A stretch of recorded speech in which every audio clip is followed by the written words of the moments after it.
Tour the World is brought to you by Evergreen Tours, a world of discovery. And TFE Hotels, more ways to stay. Visit tfehotels.com.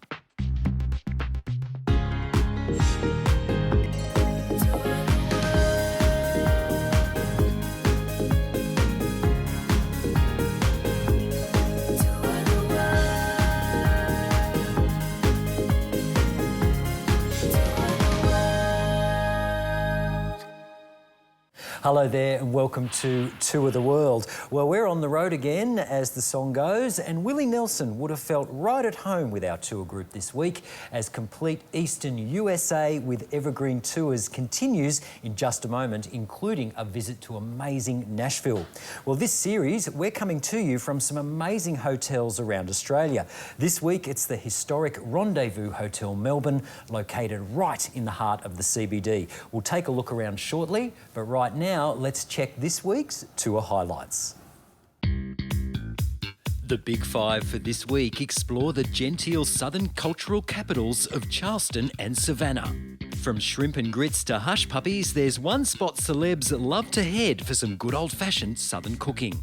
Musical history comes alive at the Country Music Hall of Fame and legendary Studio B. These boots were made for walking. We go boot shopping in Nashville. And you can't stop the music. From country to blues to hot honey jazz, here in the South, there's something for everyone. Just to recap our map, this 21-day tour got underway in New York City before heading south to Washington, DC and Colonial Williamsburg. This week, we journey on to the Deep South, including gorgeous Charleston and Savannah, Atlanta, and on to the home of country music, Nashville. No stay in Memphis would be complete without a visit to Graceland, and our tour ends in fabulous New Orleans, the birthplace of jazz. Tap into your inner cowboy here in the US of A. This is the spiritual home of country music, not to mention many other musical genres, which originated right here in the Deep South. The history of the South is a turbulent one. One of the darkest chapters, the slave trade, which gave rise to the South's most affluent cities. You'll see them all on this tour. Travelling through the South is a magical experience. There's so much to see and do, you could spend months here. Evergreen Tours covers all the key sites and there's plenty of time to do your own thing along the way. But before we get underway, Tour Director Peggy tells me more about Southern hospitality. Southern hospitality is very legendary. We will always, if you go into somebody's house, the first thing they will do is they'll offer you something to drink, whether you want it or not. And people hold doors. Our children say, please, thank you, yes, ma'am, no, ma'am, yes, sir, no, sir. People, especially in the rural parts of the South, when our guests from another country come, for them, it's the closest they're ever going to get to that country. So they'll go home that night and they'll say, you're not going to believe it. I met people from Australia today. And it's a big deal for them. But they want to show off we want to show off our best side at all times.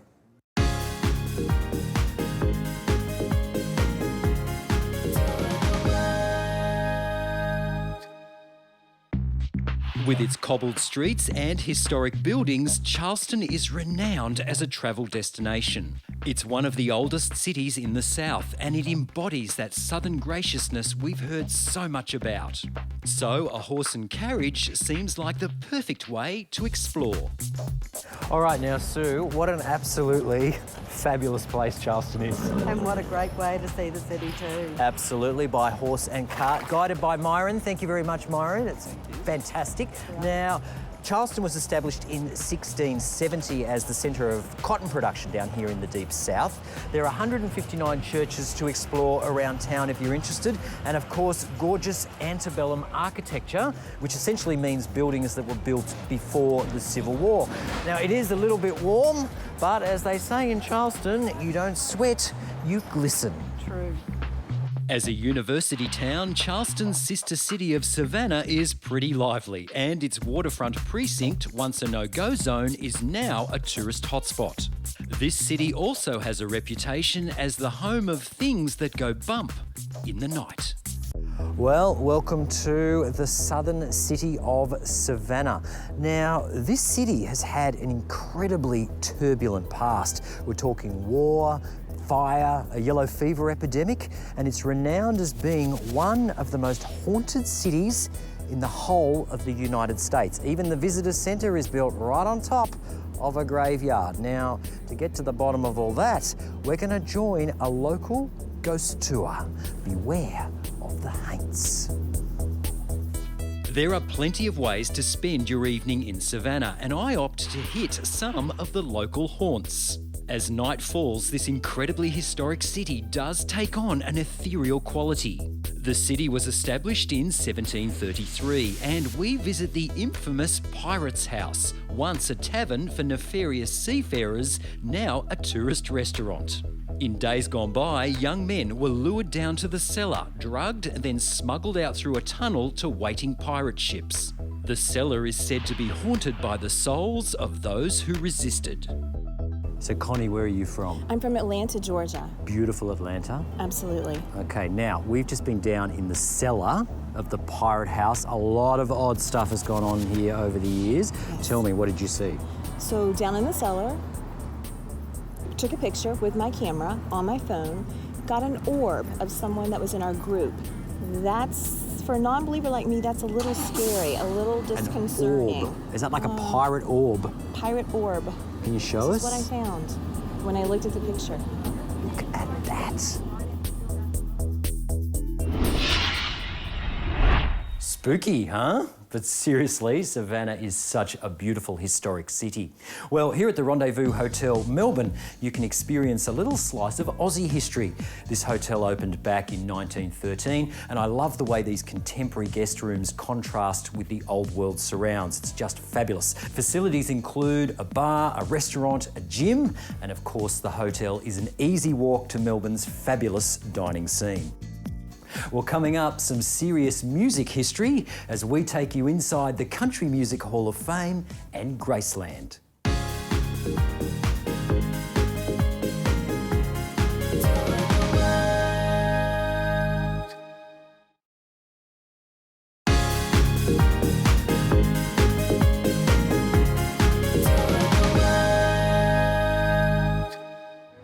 All right, over here in Tennessee, things get a little crazy. Now, many a musician has arrived on these streets with nothing but a guitar and a dream. This is the spiritual home of country music. And keep your eyes peeled here on Broadway. You could bump into anyone from Dolly Parton and Garth Brooks to the Kings of Leon and Keith Urban. This is Nashville. Next stop, Memphis, and the home of Elvis Presley, Graceland. For many, a visit to Graceland is a pilgrimage to visit the grave sites of the king and his parents. For others, it's simply a chance to get some insight into the life of one of the world's best-known musical icons. The home was redecorated in the 70s and it's gloriously kitsch. Many of Elvis's favourite stage costumes are on display, along with his incredible collection of cars. Elvis also had 2 custom-designed private jets. Graceland is an extraordinary place and one of the absolute highlights of this tour. Everyone was saying it's not as palatial, you know, but I thought for the time, 1950s, that was as palatial as you could get. And it just had a very moving feeling when you were in his house, and the grounds were beautiful too. He's a shy sort of person that learned to be extroverted. I think you would have enjoyed being a friend of Elvis Presley. Incredible Graceland, and so much of the home that we couldn't show you, but that means there'll be lots of surprises when you visit. Well, here's a surprise from the Rendezvous Hotel Melbourne, part of TFE Hotels. If you're planning a visit to Marvellous Melbs anytime soon, jump online after the show to tfehotels.com for the latest special offers. That looks sensational. While you're here, you might like to try the cuisine at Straits Cafe. Well, coming up, we join some of the world's biggest stars for some good old-fashioned southern cooking.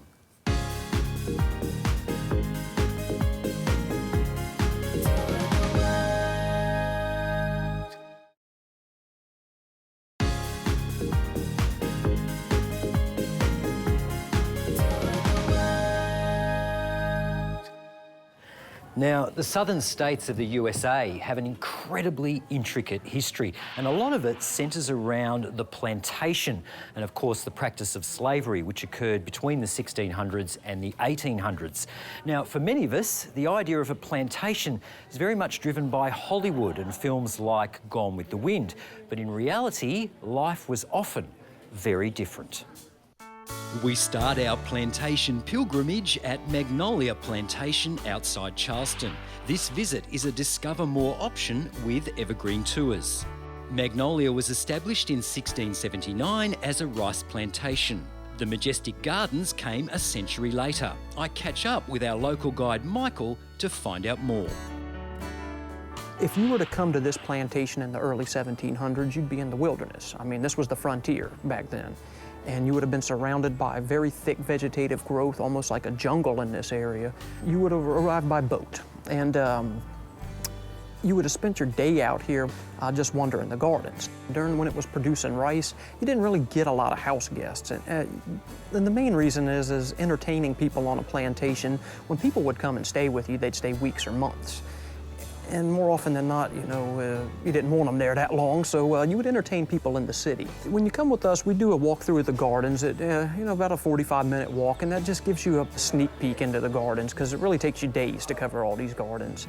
And then we give you the house tour here, and then we provide you free time as well here. I've seen plantations and stuff in the movies, and I just wanted to check out if it was the same, and walking through their gardens was just wonderful. I mean, I love plants anyway. Their azaleas, even though they weren't all in bloom, they were just massive. And yeah, it was lovely roaming in and out of the plants and the shadows, and then the flower gardens you'd come across, or you'd see a squirrel or a bird. Yeah, that was probably my top spot. On to Frogmore Plantation outside Natchez, which has preserved much of its historic background, including one of the oldest intact cotton gins in the USA. Frogmore provides a more in-depth understanding of the importance of slave labour to these southern plantations. It's still possible to visit the slave quarters for an insight into day-to-day life on the plantation. Frogmore is still a working cotton farm to this very day. It's a must-see.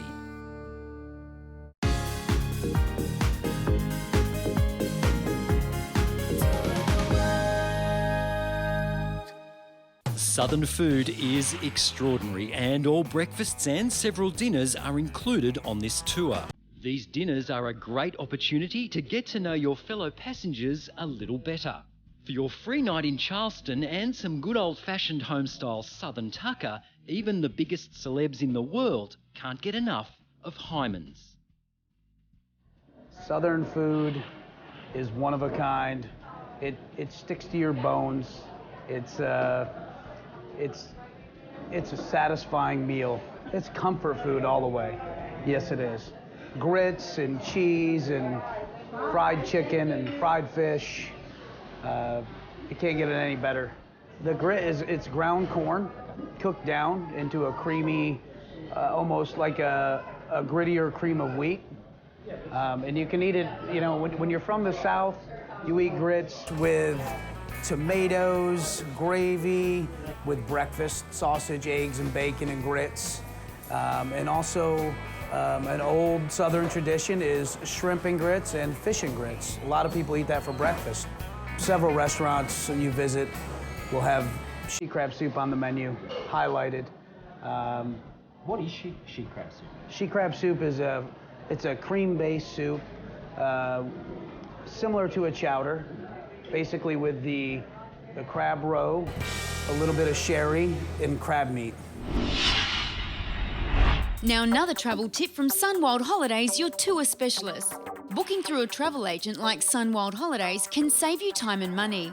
Agents have access to the best deals and valuable experience to share. You'll save time on research, and your travel agent will be there to help if things go wrong. For more travel tips and an exclusive viewer offer on today's tour, visit the Sunwild Holidays website.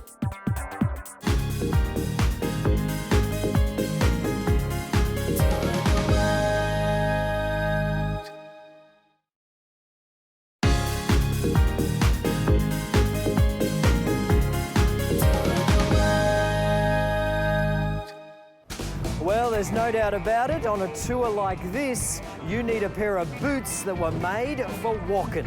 And where else to pick up a brand new pair than the capital of country music, Nashville. Now, this might not come as a big surprise, but I've always wanted a pair of cowboy boots, and it seems most of our tour group feels the same way. So it's off to Boot Country in Nashville, which offers 3 sets of boots for the price of 1. Half the fun is trying on the incredible array of designs on offer. To get the best deal, find 2 other pseudo-cowboys or cowgirls and split the cost between you. I went boot shopping. Well, that was pretty easy. I just wanted a simple pair of boots in a brownie colour, and the guy said to me, you know, you're size 9.5, and popped them on, and there we were. And I thought they looked great.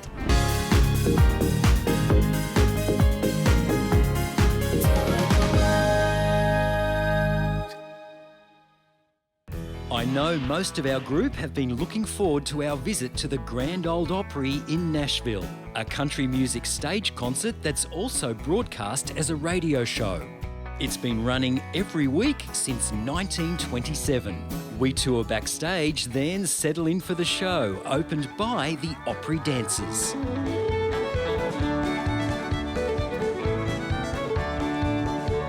You can see it in the entertainers. They are privileged to stand in that circle that everyone talks about. Never let the circle be broken. And it's magic. And I believe, from what I've been told on this trip, that some entertainers on their first trip to the Grand Ole Opry have tears in their eyes. And we're very fortunate on our visit here. We had an Aussie there, Morgan Evans. Morgan Evans. Brilliant. The USA, what an incredible travel destination. I can't recommend this tour highly enough. Amazing from start to finish.